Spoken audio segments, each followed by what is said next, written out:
Assalamualaikum warahmatullahi wabarakatuh. Selamat sore saudara. Sumatera Barat hari ini kembali menjumpai Anda Minggu 3 Maret 2024. Bersama saya Riki Saputra. Dan saya Lugina Salsabila. Berbagai informasi menarik telah dirangkum oleh tim redaksi kami. Saudara, Sumatera Barat hari ini juga dapat Anda saksikan di YouTube channel TVRI Sumatera Barat dan juga di media sosial TVRI Sumatera Barat lainnya. Berikut kita saksikan cuplikan topik utama untuk hari ini.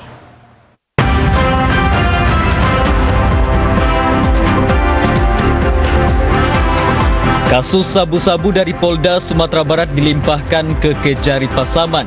DPRD Sumatera Barat usulkan pembentukan pansus untuk usut dugaan penyelewengan pajak di Bapenda.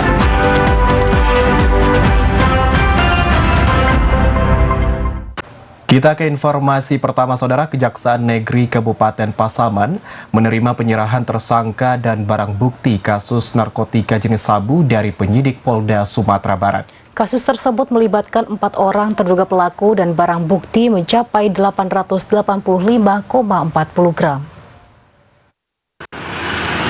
Proses hukum kasus peredaran narkotika jenis sabu yang digagalkan jajaran Polda Sumbar di Panti Kabupaten Pasaman pada November tahun 2023 lalu terus berlanjut. Kini 4 orang tersangka telah diserahkan ke Kejari Pasaman. Penyerahan para terduga pelaku termasuk barang bukti sabu seberat 885,40 gram dilakukan oleh tim penyidik Polda Sumbar. Selanjutnya para tersangka dititipkan di rutan kelas 2B Kabupaten Pasaman selama 20 hari sebelum perkara dilimpahkan ke Pengadilan Negeri Lubuk Sekaping untuk disidangkan.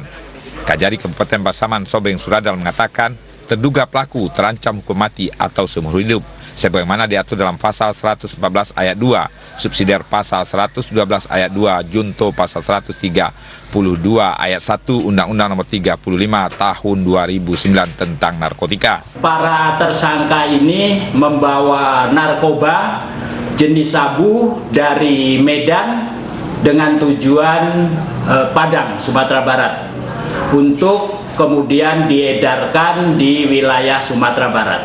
Namun di dalam perjalanan, karena di antara 4 tersangka ini ada yang sudah menjadi TO dari Polda Sumatera Barat, kemudian dilakukan penangkapan di Kecamatan Panti, Kabupaten Pasaman.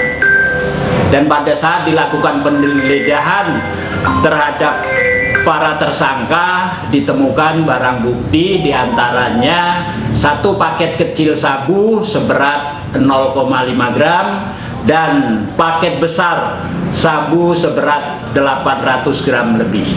Diketahui barang haram itu berasal dari Medan, Sumatera Utara dan akan dibawa ke Kota Padang untuk diedarkan di wilayah Sumatera Barat.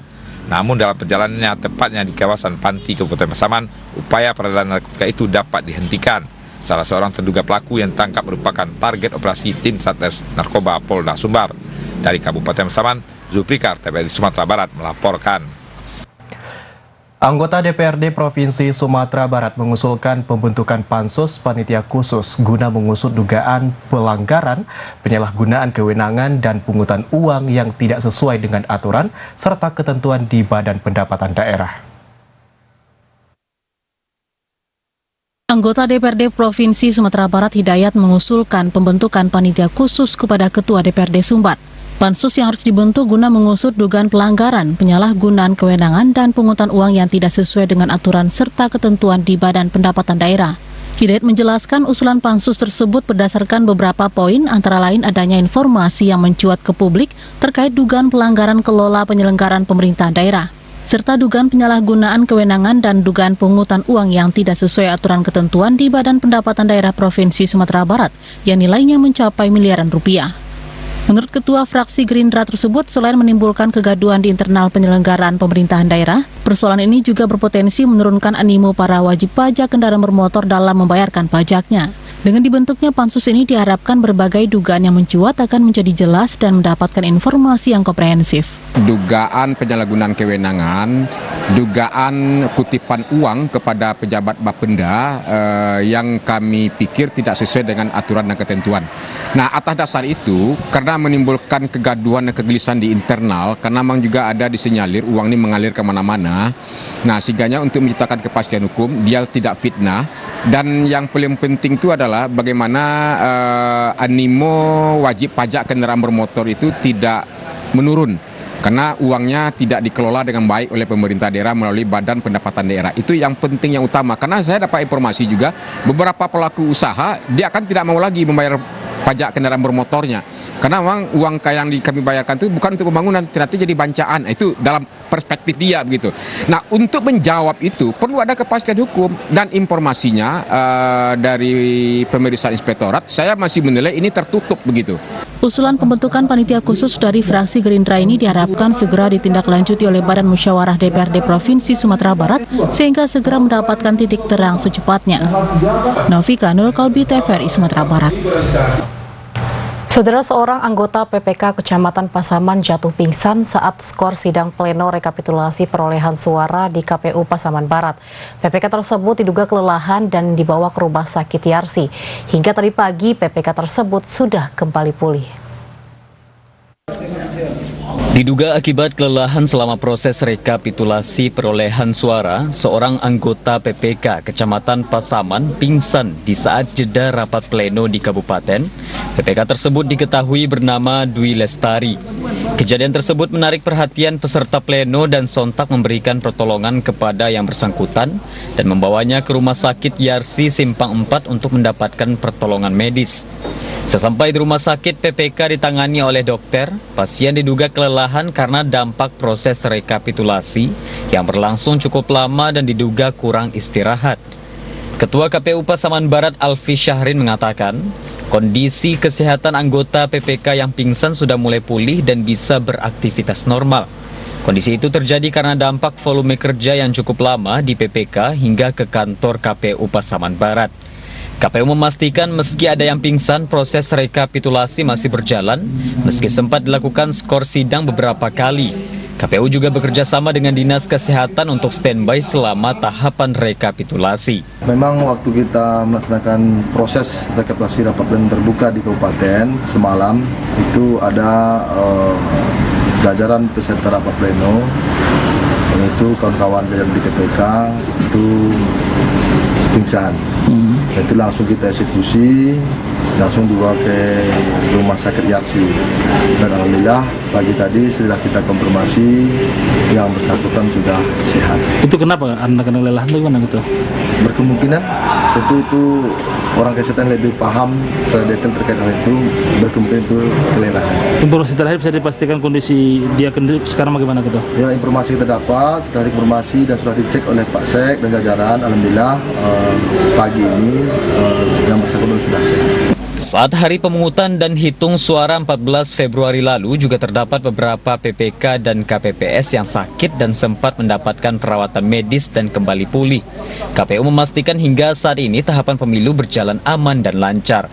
Dari Kabupaten Pasaman Barat, demikian laporan Andika Adisa Putra, TVRI Sumatera Barat. Saudara, menjelang bulan suci Ramadan yang tinggal 8 hari lagi, Gubernur Sumatera Barat meminta seluruh masyarakat untuk dapat menjaga suasana kondusif, sehingga pelaksanaan ibadah puasa nanti dapat berlangsung dengan aman dan nyaman.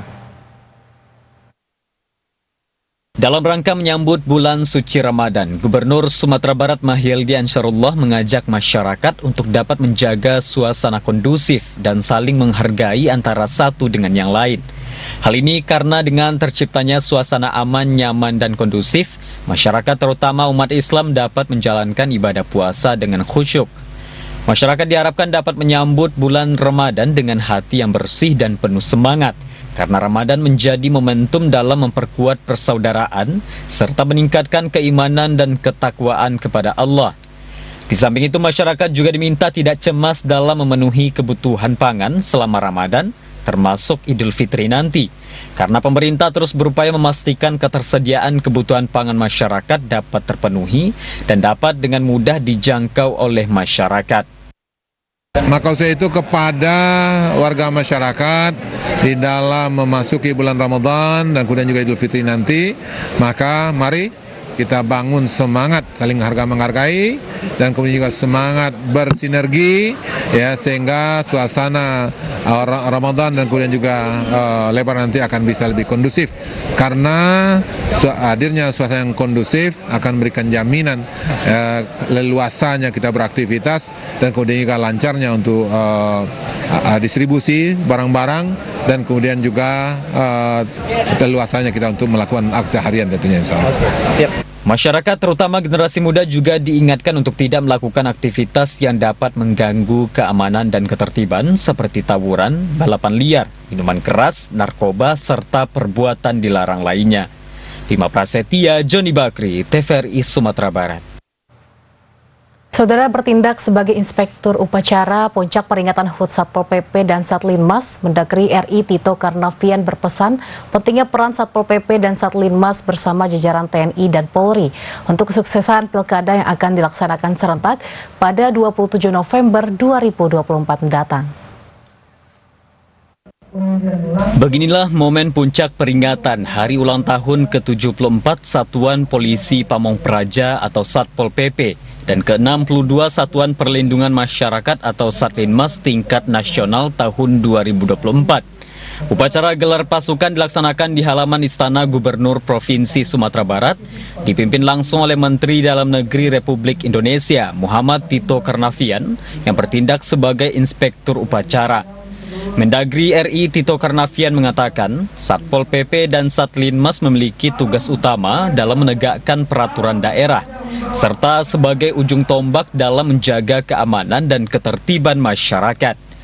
Tidak hanya itu, kesuksesan pemilu serentak 2024 juga tidak terlepas dari peran Satpol PP dan Satlinmas bersama jajaran TNI dan Polri dalam menjaga suasana kondusif, termasuk kesuksesan pemilihan kepala daerah atau pilkada serentak yang akan dilaksanakan pada 27 November 2024 mendatang. Setiap individu menunjukkan haknya sebagai pemegang kedaulatan rakyat untuk memilih pemimpin dan memilih waktu-waktunya. Namun, dari sudut pandang ilmu security, ilmu keamanan, apapun juga perbedaan dalam masyarakat, meskipun dibelah dalam pilihan-pilihan yang dilegalisir, itu mengandung potensi konflik. Untuk itulah aparat keamanan Polri, TNI didukung oleh Satpol PP dan Satlinmas bahu-membahu untuk mencegah jangan sampai potensi konflik perbedaan kepentingan itu menjadi konflik yang saling menghancurkan satu sama lain. Sementara itu, Gubernur Sumatera Barat Mahyildi Ansarullah mengatakan, tidak kurang dari 3.000 orang dari kabupaten kota dan provinsi seluruh Indonesia mengikuti puncak peringatan Hari Ulang Tahun Satpol PP dan Satlinmas ini. Kedepan akan ada penguatan kapasitas dan kemampuan para personel Satpol PP dan Satlinmas sebagai penegak perda, termasuk kepastian dalam pengangkatan bagi personel yang masih honor menjadi pegawai pemerintah dengan perjanjian kerja atau P3K. Akan ada penguatan-penguatan yang lebih baik lagi dalam rangka untuk penguatan Satpol PP dan Satlinmas, karena Satpol PP kita mengetahui berfungsi sebagai penegak perda. Ya, maka usaha itu tentu perlu ada tentang kemampuan mereka dan kemudian juga keterampilan mereka dan kemudian juga tentu juga kepastian. Seperti yang tadi Pak Mendagri telah sampaikan kepada kita, bagaimana ke depan Satpol PP yang mungkin sekarang ini ada yang honor, ini ke depan mungkin akan dijadikan sebagai P3K, dan tentu kita berharap ini salah satu upaya dalam rangka untuk penguatan. Kegiatan ini ditutup dengan penyerahan penghargaan karya bakti peduli Satpol PP kepada kepala daerah, atraksi penyelenggaraan Trantibum dan seni bela diri Kota Bukit Tinggi dan Padang Panjang, serta atraksi Drum Corps Gita Abdi Praja IPDN Regional Sumatera Barat. Bima Prasetya, Joni Bakri, TVRI Sumatera Barat. Saudara, okupansi atau tingkat hunian hotel di Kota Padang meningkat hingga 50% dibanding hari biasa. Peningkatan ini akibat dampak dari dipusatkannya peringatan HUT ke-74 Satpol PP dan HUT ke-62 Linmas di Kota Padang. Kota Padang dipercaya menjadi tuan rumah peringatan HUT ke-74 Satuan Polisi Pamong Praja dan HUT ke-62 Satuan Perlindungan Masyarakat atau Linmas. Kegiatan ini digelar selama 3 hari sejak 1 hingga 3 Maret 2024. Peringatan HUT ke-74 Satpol PP ini dihadiri oleh ribuan personil yang berasal dari berbagai provinsi yang ada di Indonesia. Kehadiran ribuan personil Satuan Polisi Pamong Praja dan Linmas Indonesia ini berdampak dengan meningkatnya hunian hotel di Kota Padang. Untuk menyambut kehadiran personil Satpol PP dan Linmas di Kota Padang, PHRI Sumatera Barat juga mendirikan stand UMKMD berupa souvenir dan kerajinan Minang di setiap hotel. Informasi dari sales eksekutif salah satu hotel di Kota Padang, 3 hari ini umumnya hotel terisi penuh. Sementara hari biasa, okupansi atau tingkat hunian hotel di Kota Padang hanya berkisar 6 Sementara hari biasa, okupansi atau tingkat hunian hotel di Kota Padang hanya berkisar 50 hingga 70%. Kalau untuk hotel kita sih naik untuk okupansi 50%. Setengah dari kamar kita itu diisi oleh Satpol PP, Pak. Sepanjang itu. 50 kalau bookingan Satpol PP-nya langsung 50 kamar. Dan mungkin banyak juga bookingan lain juga ada Satpol PP-nya gitu, Pak. Yang personal sendiri langsung ke hotel. Biasanya per dinas ini, per pemerintahan ini per setengah itu Pak, 2 semester. Pas di Maret ke Juni biasanya banyak kegiatan dari dinas atau kementerian gitu Pak. Sales eksekutif salah satu hotel di Kota Padang berharap Provinsi Sumatera Barat dapat lebih memperbanyak kegiatan event berskala nasional di Kota Padang, sehingga juga memberikan dampak terhadap industri pariwisata dan perhotelan. Demikian laporan Novika Nurul Kolbi, TVRI Sumatera Barat. Saudara, tetaplah bersama Sumatera Barat hari ini. Usai jeda kami akan kembali dengan sejumlah informasi menarik lainnya. Di antaranya tentang harga cabai mulai turun di Kabupaten Agam. Informasi selengkapnya sesaat lagi.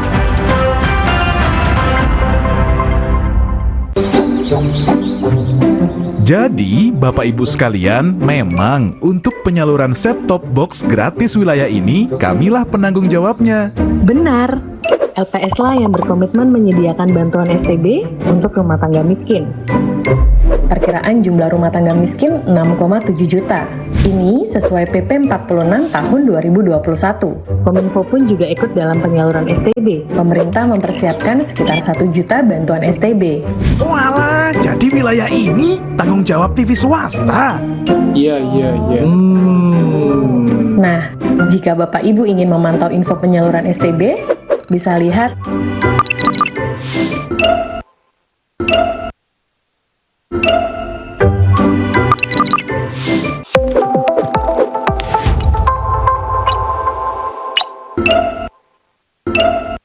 Warga Plus 62, pemilu sudah dekat. Sudah pada tahu apa saja tahapan dan jadwal penyelenggaraan pemilu 2024? Simak informasi berikut ini. Pencalonan anggota DPD. Pencalonan anggota DPR, DPRD Provinsi, dan DPRD Kabupaten atau Kota. Pendaftaran bakal calon presiden dan wakil presiden. Pengusulan bakal calon pengganti atas hasil pemeriksaan kesehatan. Penetapan pasangan Capres-Cawapres. Penetapan nomor urut pasangan calon. Masa kampanye pemilu. Masa tenang. Pemungutan suara. Penghitungan suara. Rekapitulasi hasil penghitungan suara.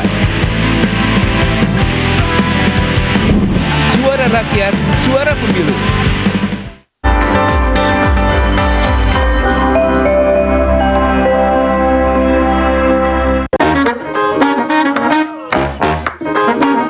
Halo, aku Modi, Sobat Digitalmu. Kamu tahu nggak kalau siaran TV analog akan diganti menjadi digital? Caranya gampang banget loh. Kamu hanya perlu menginstal set-top box. Ayo ikuti Modi.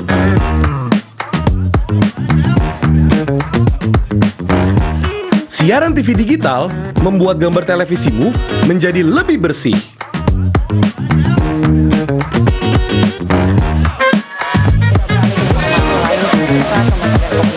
Tidak hanya bersih gambarnya, siaran TV digital juga lebih jernih suaranya. Terus membangun infrastruktur telekomunikasi di wilayah tertinggal, terdepan dan keluar aplikasi.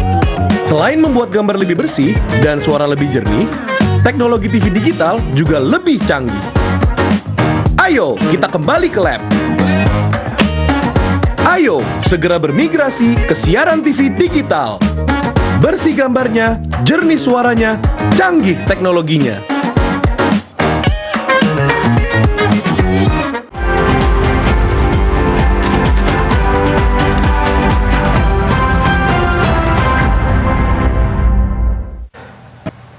Terima kasih Anda masih bersama Sumatera Barat hari ini. Saudara, kita ke informasi selanjutnya.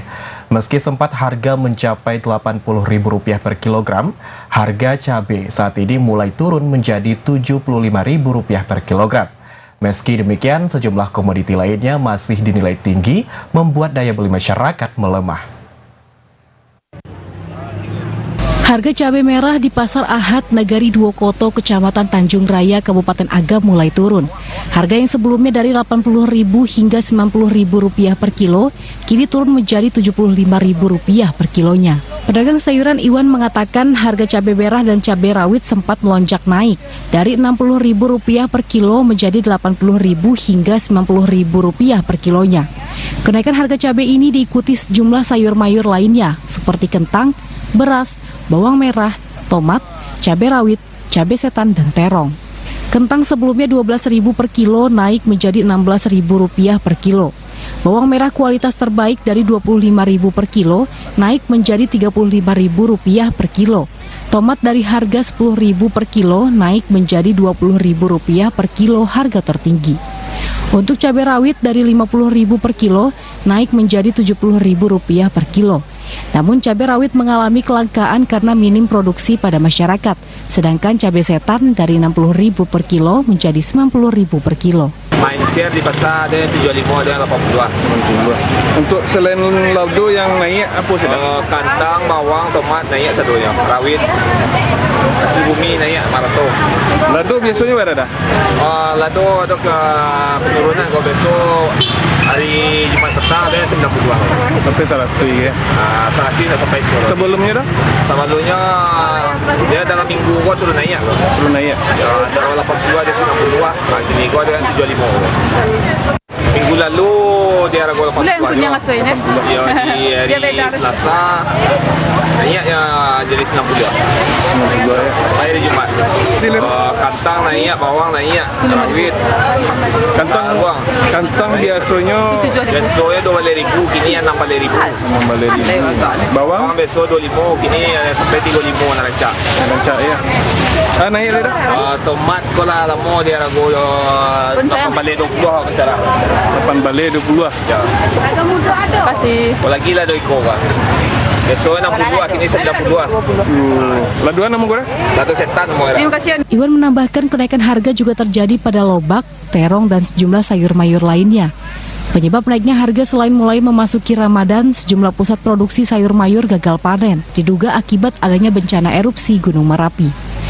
Harga cabai mulai turun dimungkinkan peran pemerintah melakukan pengendalian harga, seperti mengadakan sejumlah bazar murah dari dinas terkait di beberapa daerah. Dari Kabupaten Agam, demikian laporan Rudi Yudhistira, TVRI Sumatera Barat. Saudara, harga beras mulai turun di pasar tradisional Maninjau. Harga yang sempat mencapai Rp60.000, kini turun menjadi Rp53.000 per gantang. Harga beras yang sempat mencapai Rp60.000 turun menjadi Rp53.000 per gantang, atau dari Rp15.000 per liter atau per kilogramnya turun menjadi Rp12.000 per gantang. Asna, salah seorang pedagang beras eceran, mengatakan Harga beras yang dijualnya dari Rp55.000 hingga Rp52.000 satu gantang. Harga beras sempat melonjak naik, namun kini harga beras sudah kembali normal seperti awal bulan Februari 2024 lalu. Berbagai jenis beras yang dijual seperti jenis kurui kusui, sokan, anak daro, bujang marantau, dan sebagainya. Semua beras dijual dengan harga yang sama. 5 ampe. 52 ya gini menjual ya. Sementara itu, Yet pedagang beras enteran juga menjual beras mengatakan harga padi mulai melonjak naik, namun padi yang dijualnya masih seperti hari-hari sebelumnya. Meski di beberapa daerah harga beras mencapai Rp60.000 satu gantang, tapi ia menjual tetap harga berkisar Rp55.000 hingga Rp52.000 satu gantang. Satu gantang setara dengan 3,125 kg beras. Harga beras per liter berkisar Rp12.000 hingga Rp13.000 per liter. Apa tuh, Bu? Apa sih namanya? Sokan. Bara harga yang kuri kusui? Yet menambahkan menjelang Ramadan, harga beras dan komoditi lainnya sering terjadi kenaikan. Namun sebagian pedagang pasar tradisional sering bertahan dengan harga normal. Hal ini berkat petani lokal masih banyak memproduksi hasil kebutuhan pokok dan dijual ke pasar tradisional. Dari Kabupaten Agam, demikian laporan Rudi Yudhistira, TVRI Sumatera Barat. Sementara itu, saudara, sempat naik di harga Rp730.000 per karung ukuran 50 kg. Harga kedelai impor kini turun menjadi Rp550.000. Kondisi ini menguntungkan perajin tahu. Diharapkan harga dan stok kedelai tetap stabil selama Ramadan 1445 Hijriah.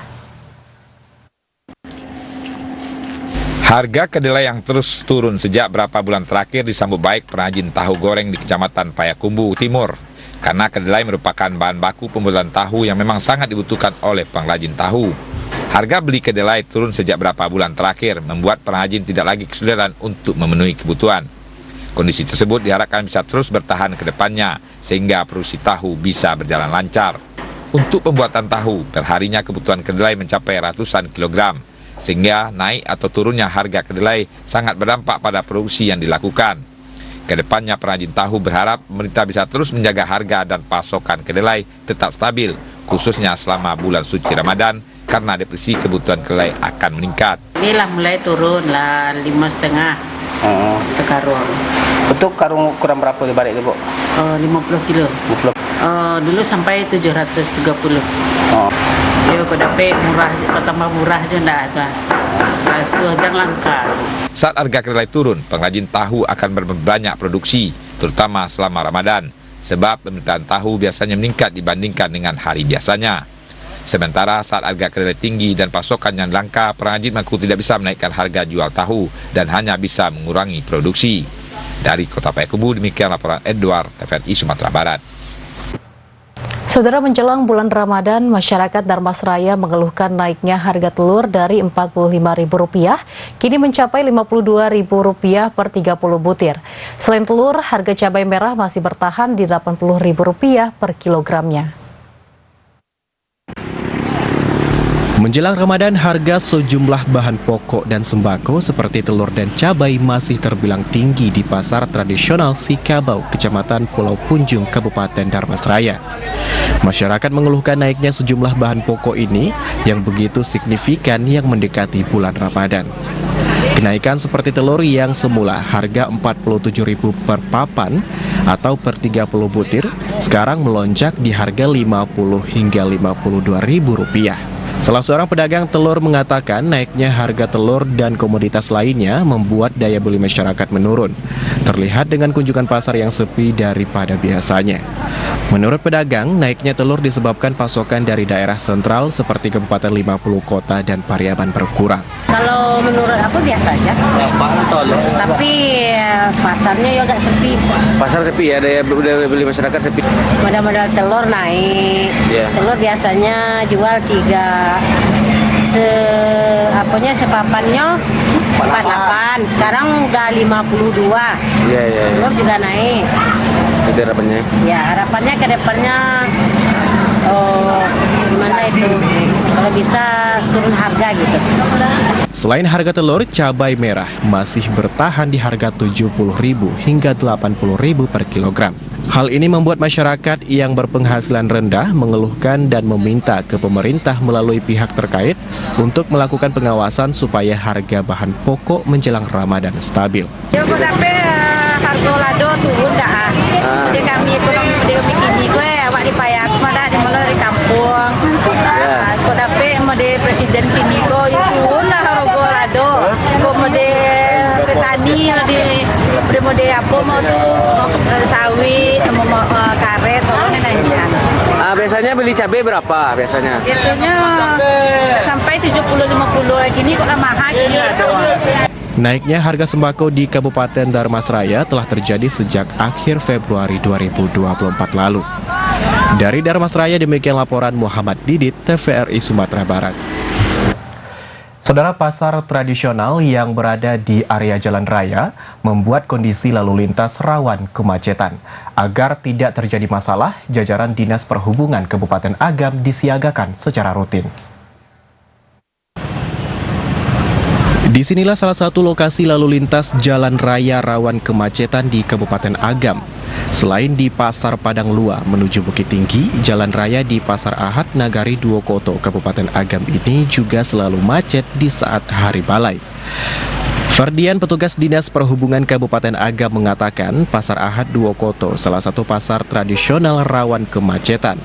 Akses jalan penghubung Bukit Tinggi menuju ibu kota Lubuk Basung dan Pasaman ini sering dilalui bus pariwisata.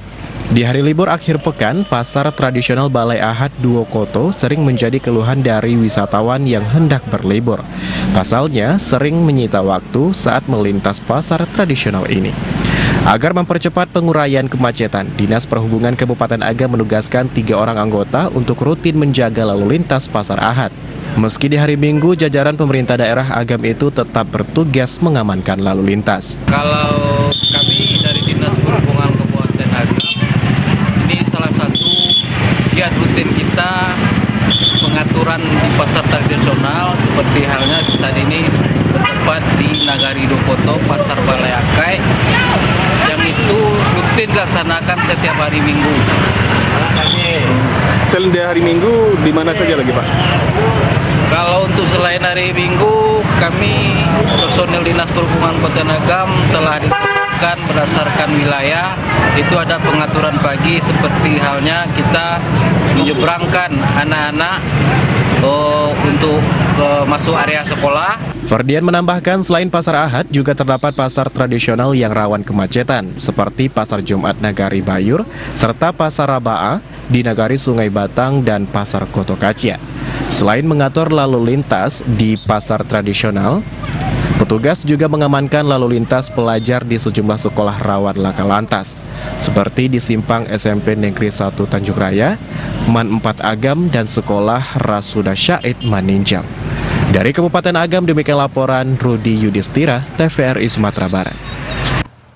Saudara, tetaplah bersama Sumatera Barat hari ini. Usai jeda kami akan kembali dengan sejumlah informasi menarik lainnya di antara tentang pedas gurihnya sambal patin tempoyak. Informasi selengkapnya sesaat lagi.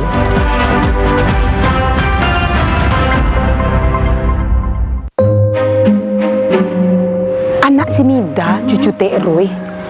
Nampak kita sekali dah, Ambo. Cincin stinting dulu ya dah. Wih, sebenarnya santing kok. Ya, pada suka ambilan balik. Iyo, cok banat tuh. Pasunyo bulan pastam baru pai. Kini lah pai lo balik.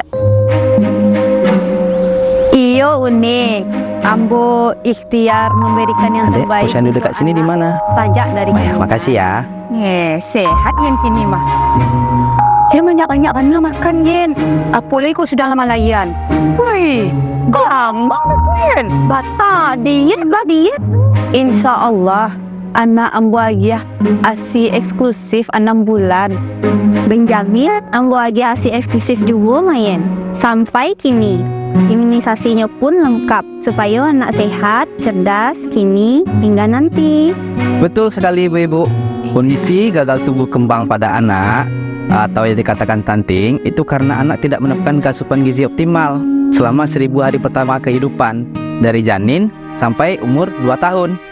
Oh, anak kurang tinggi makasihnya tuh Pak. Pendek belum tentu stunting, tapi stunting pasti pendek. Nah, itu bisa ditandakan dari panjang atau tinggi badan anak berdasarkan umurnya. Nah, kondisi stunting ini mengakibatkan si anak nanti di masa depan itu akan mudah sakit. Dan terutama dia kurang cerdas. Mande, jangan sampai muda itu loh anak. Angka stunting kita masih tergolong tinggi. 1 dari 4 anak balita kita itu dalam kondisi stunting. Nah, itu jadi perhatian kita bersama. Kita harus memberikan perhatian lebih, terutama kepada ibu hamil dan juga anak bawah 2 tahun. Mbak cara mencegah stunting tuh Pak. Pertama,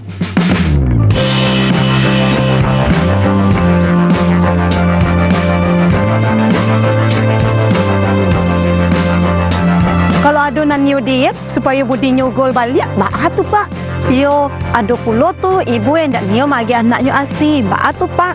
nah, ibu menyusui itu nak Bu harus mendapatkan cukup gizi, cukup makanan, karena dia tuh harus memberikan anak juga makanan melalui ASI mereka. Jadi kalau kita dietnya yang salah, kasihan kita sama anak kita Ibu. Oh gitu. Ya, pencegahan dan penanganan stunting itu jadi tanggung jawab kita bersama untuk menghadirkan sumber daya manusia yang unggul, menyongsong Indonesia Emas 2045. Yuk cegah stunting, anak sehat, masa depan cemerlang.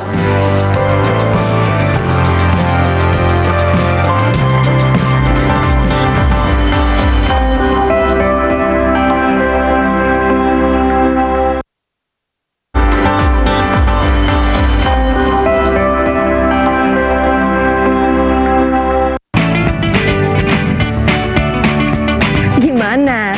Bersih dan jernih kan siarannya? Jangan khawatir, semua ini gratis. Bagi kamu yang masih menggunakan TV analog, cukup dengan satu langkah mudah. Untuk televisi yang sudah siap digital, cukup scan ulang siaran TV kamu untuk menangkap siaran TV digital. Banyak pilihan programnya, bersih gambarnya, jernih suaranya, dan canggih teknologinya. Ayo, kita beralih ke siaran televisi digital.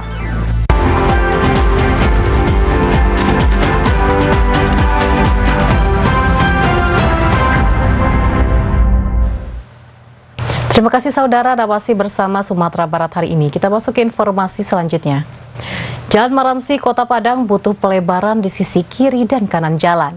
Kondisi ini disebabkan Jalan Maransi yang kini telah dilalui bus Trans Padang Koridor 3 berdampak negatif pada kelancaran akses transportasi di kawasan tersebut. Koridor 3 Trans Padang telah resmi beroperasi sejak akhir tahun 2023 dengan rute pusat kota, Nanggalo, Padang Barat, Padang Utara, dan Air Pacah. Koridor 3 ini melewati Jalan Maransi yang belum memadai untuk dilewati bus Trans Padang. Namun keberadaannya sangat dibutuhkan karena rute tersebut memudahkan pelajar dan pekerja yang selama ini melewati kawasan Maransi. Menyikapi kondisi ini, Jalan Maransi butuh pelebaran di sisi kiri dan kanan jalan agar tidak berdampak lama pada kelancaran akses transportasi di kawasan tersebut, terutama di jam-jam sibuk. Kepala Dinas Perhubungan Kota Padang yang telah melakukan tinjauan lapangan bersama OPD terkait seperti Dinas Pekerjaan Umum mengatakan pihaknya akan menjadikan Jalan Maransi sebagai skala prioritas pembangunan infrastruktur di Kota Padang. Diupayakan rencana pelebaran Jalan Maransi ini bisa masuk dalam program kerja tahun anggaran 2025 nanti. Di Maransi seperti yang kita ketahui itu sudah dilalui jalur koridor 3. Cuma kondisi sekarang memang infrastruktur jalan belum memadai. Tetapi ke depan itu akan menjadi program kerja utama kita. Ya agar nanti itu layak dilalui oleh bis Trans Padang. Sehingga untuk berselisih perlu pelebaran sisi kiri dan kanan. Itu kita sudah tinjau ke lapangan, mengikut sertakan Dinas PU agar ini menjadi prioritas utama lah untuk tahun berikutnya dilakukan pelebaran jalan di lokasi tersebut. Selain ketersediaan anggaran, untuk pelebaran Jalan Maransi juga sangat dibutuhkan dukungan dari masyarakat yang bermukim di kawasan tersebut. Karena Maransi merupakan salah satu kawasan yang padat penduduk serta adanya perguruan tinggi dan hidupnya aktivitas perekonomian di sepanjang Jalan Maransi. Novika Nurul Kalbi, TVRI Sumatera Barat. Saudara, kondisi jalan tanah menuju objek wisata pemandian Batang Mangkisi di Jorong Lurah Bukit Nagari Balai Panjang, Kecamatan Lareh Sago Halaban, Kabupaten 50 Kota dikeluhkan masyarakat dan pengunjung. Pemerintah Nagari berharap pemerintah daerah segera melakukan peningkatan kualitas jalan sehingga jalan menuju objek wisata tersebut bisa dilalui dengan mudah oleh wisatawan dari berbagai tempat.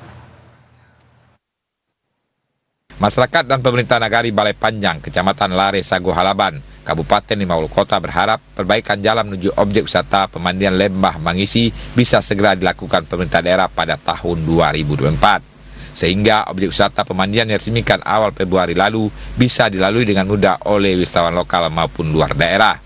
Saat ini jalan menuju objek wisata pemandian Lembah Mangkisi di Jorong Lurah Buki kondisinya masih berupa jalan tanah dan berlumpur jika musim hujan.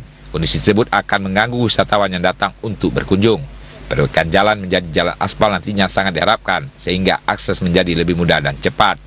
Dengan akses jalan lebih baik, diharapkan akan banyak mendatangkan wisatawan dari berbagai tempat sehingga berdampak pada perekonomian masyarakat sekitar. Kunjungan wisatawan saat ini masih didominasi oleh warga sekitar.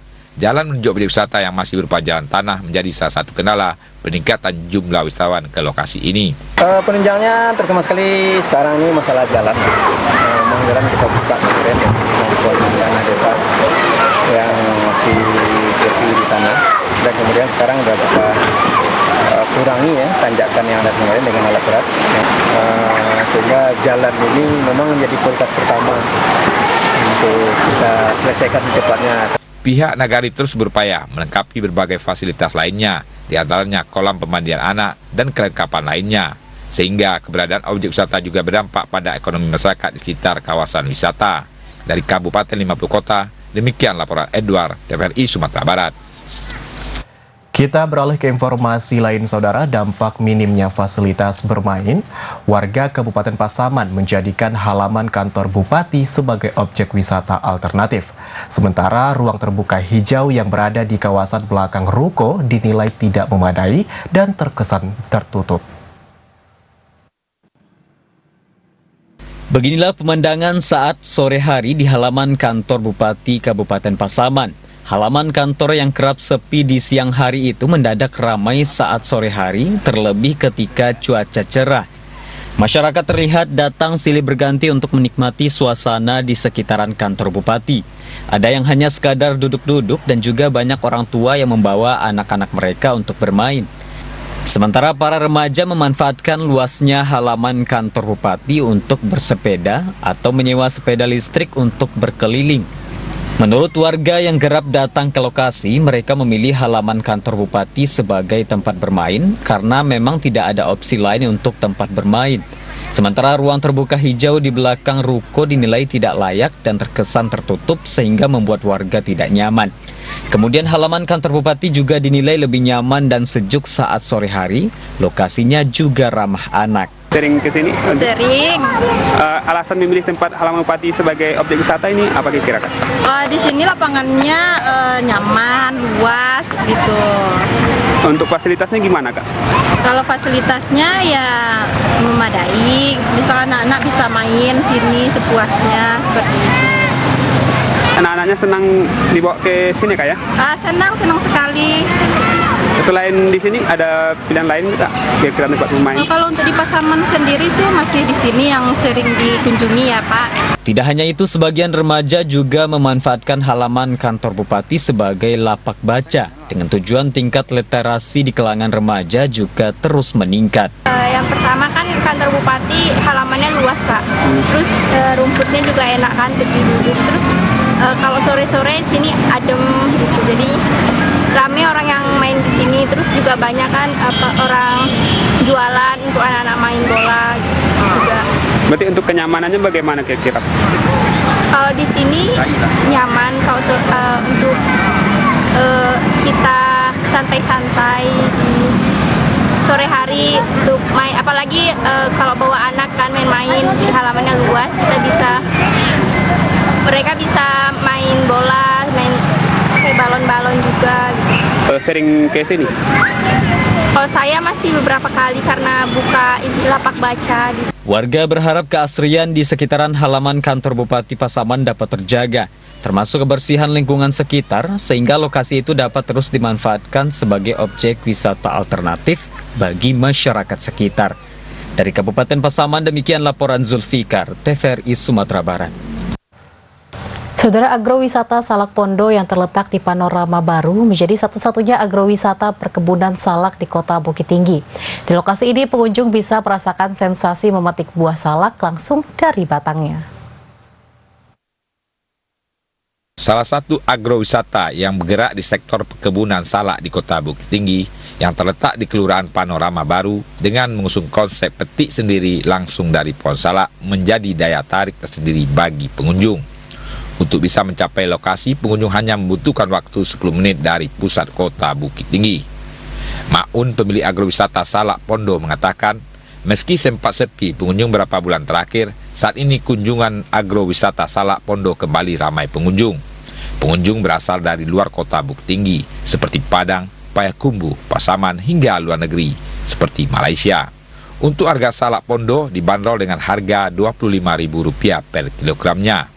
Dalam satu hari, Maun bisa menjual lebih dari 10 kg dengan omset Rp250.000.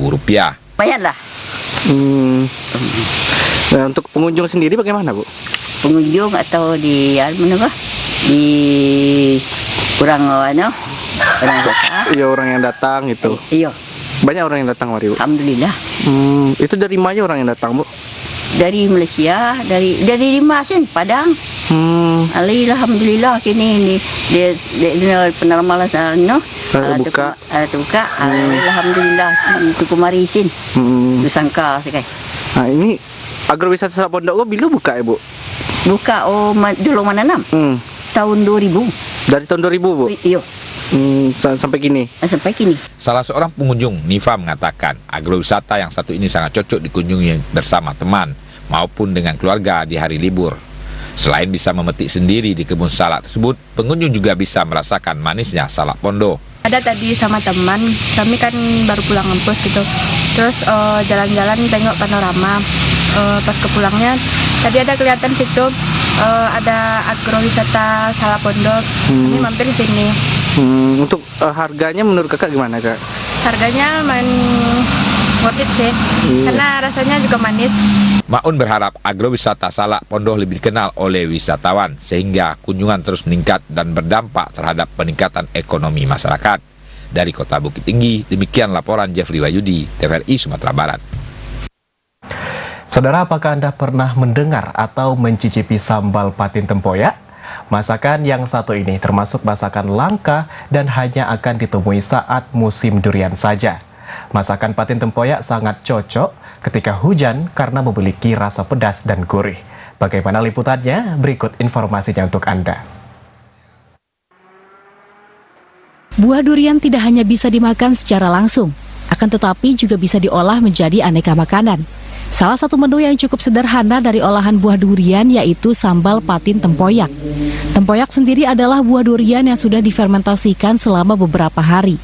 Untuk membuat sambal patin tempoyak, bahan-bahannya cukup mudah didapatkan, seperti cabai, daun kemangi, bawang putih, garam, ikan patin. Proses olahannya tidak terlalu rumit. Ikan patin terlebih dahulu digoreng hingga matang. Begitu juga dengan bumbu-bumbunya seperti cabai, bawang putih, dan daun kemangi dimasak hingga mengeluarkan bau yang harum. Kemudian seluruh bahan yang telah dimasak dicampur dengan tempoyak dan ikan patin goreng yang sudah dihancurkan. Hanya butuh waktu 30 menit, sambal patin tempoyak siap disajikan di meja makan. Unik, ada manis, asam, dan ada kental-kental agak rasa durian. Ada campuran sedikit durian. Apalagi kalau hari dingin, enak banget nih. Itu dia asam, manis, pedas itu, Mas. Jadi bercampur. Kalau kita rasain itu ada rasa asamnya itu ya dari tempoyaknya sendiri, terus manisnya tuh dari rasa durian yang difermentasikan, ada manis-manisnya sedikit. Kalau duriannya bagus itu biasanya ada manisnya lebih agak kuat daripada asamnya. Kalau pedasnya ya dari cabenya. Lauk yang sederhana ini memiliki karakteristik rasa pedas, gurih dan manis khas durian, dan sangat cocok diminati saat cuaca dingin. Nah, bagaimana pemirsa? Apa Anda tertarik mencoba masakan satu ini? Demikian laporan Erika Yulidra Marta, TVRI Sumatera Barat. Saudara, wisata kuliner tradisional Dangau Pasawangan dengan sejumlah menu dan konsep tempo dulu mampu menarik banyak pengunjung dari luar Kabupaten Agam untuk mencoba sensasi makanan di tengah persawahan yang ditemani pemandangan indah. Wisata kuliner Dangau Pasawangan berada di Jorong 7 Kambuang, Kenagarian Canduang Kotolaweh, Kecamatan Canduang Kotolaweh, Kabupaten Agam dengan jarak tempuh sekitar 12 km dari kota Bukit Tinggi. Mengusung konsep tradisional Minangkabau tempo dulu, dari menu makanan hingga peralatan makan, bahkan karyawan yang juga memakai selempang batik menjadi daya tarik sendiri bagi pengunjung yang datang untuk merasakan suasana makan di persawahan.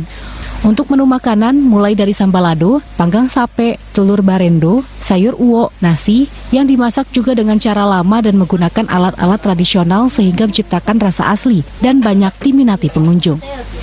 Sri Atmi, salah seorang karyawan Dangau Pasawangan, mengatakan di lokasi ini pengunjung disuguhi pemandangan alam dari ketinggian yang sangat cocok untuk bersantai liburan keluarga di hari libur. Ini merupakan suatu tempat wisata kuliner yang mana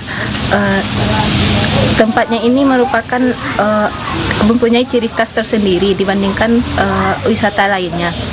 Di mana di sini kami mengusung makan di persawahan yang suasananya dikelilingi oleh persawahan, yang mana menunya pun menu-menu tradisional seperti sambalado yang dibuat tanpa menggunakan minyak goreng, talua dadar barendo. Talua dadarnya ini terbuat dari talua itik. Kemudian ada juga yang namanya sape panggang. Terus ada sambalado uwo yang dimana sambalado ini dibikin menggunakan air nasi. Untuk gelas sama piringnya pun menggunakan yang terbuat dari piring kansot. Sri Atmi menambahkan saat ini banyak pengunjung yang datang dari dalam Kabupaten Agam, bahkan luar daerah seperti Padang, Medan, Riau, hingga Jakarta untuk mencoba kuliner tersebut. Namun ia berharap kedepannya kuliner Dangau Pasawangan lebih dikenal luas dan jumlah pengunjung meningkat. Dari Kabupaten Agam, Jeffrey Wahyudi, TVRI Sumatera Barat melaporkan. Sementara itu, saudara, lompong sagu, kuliner khas favorit masyarakat lokal yang bercita rasa manis namun jarang ditemui. Lompong sagu termasuk salah satu kuliner langka dan peluang usaha kuliner yang menjanjikan. Lompong sagu kuliner tradisional yang berbahan dasar dari pisang, sagu, kelapa, dan gula aren ini jarang ditemui atau dijual di tengah masyarakat. Salah seorang penjual lompong sagu di Desa Tua Pejat, Kecamatan Sipora Utara, Nur Hayati, mengatakan usaha tersebut telah ia lakoni sejak tahun 2005 hingga saat ini. Bahan yang digunakan seperti pisang janang atau pisang batu merupakan hasil dari kebun miliknya sendiri, sehingga setiap kali memanen pisang, ia memanfaatkan untuk berjualan lompong sagu dan tidak perlu lagi membeli pisang dari petani lainnya dan meringankan biaya produksi. Satu bungkus lompong sagu ia jual dengan harga Rp2.000 dengan omset Rp300.000 per hari. Pengolahan camilan lompong sagu menghabiskan waktu selama 2 jam, mulai dari proses menumbuk pisang dan mencampurnya dengan bahan lainnya, hingga proses membungkus dengan daun sagu dan membakarnya di atas bara api atau arang. Aromanya yang menggugah selera dengan tekstur padat dan rasanya yang manis sangat cocok dijadikan camilan. Karena kondisi apalah, makanya kita ini kan kita lompong sagunya. Kalau bisa kan turunin dulu lah. Makanya ya kalau bisa kan berubahlah dari biasanya. Nur Hayati berharap usaha lompong sagu miliknya semakin berkembang dan lebih banyak pelanggan ke depannya demi mendorong ekonomi keluarga. Dari Kabupaten Kepulauan Mentawai, demikian laporan Cornelia Septin Rahayu, TVRI Sumatera Barat. Saudara, berikut kita ikuti informasi lainnya di wilayah Sumatera yang telah kami rangkum dalam segmen Lintas Andalas.